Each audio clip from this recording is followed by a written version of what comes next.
అంతిమ యాత్రలో జీవం లేని శరీరాన్ని మోసుకొని పోతుంటే వెనుక జనాలు నడుస్తారు.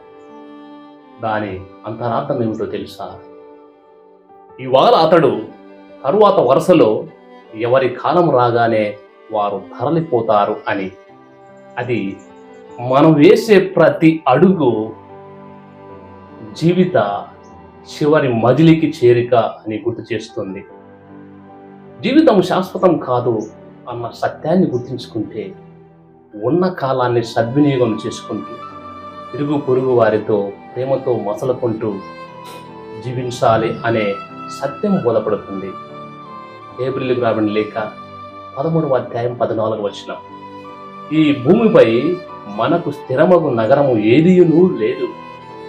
ఇక ముందు రాగల నగరం గురించి మనము ఎదురు చూచుచున్నాము అని పవిత్ర గ్రంథం బోధిస్తుంది.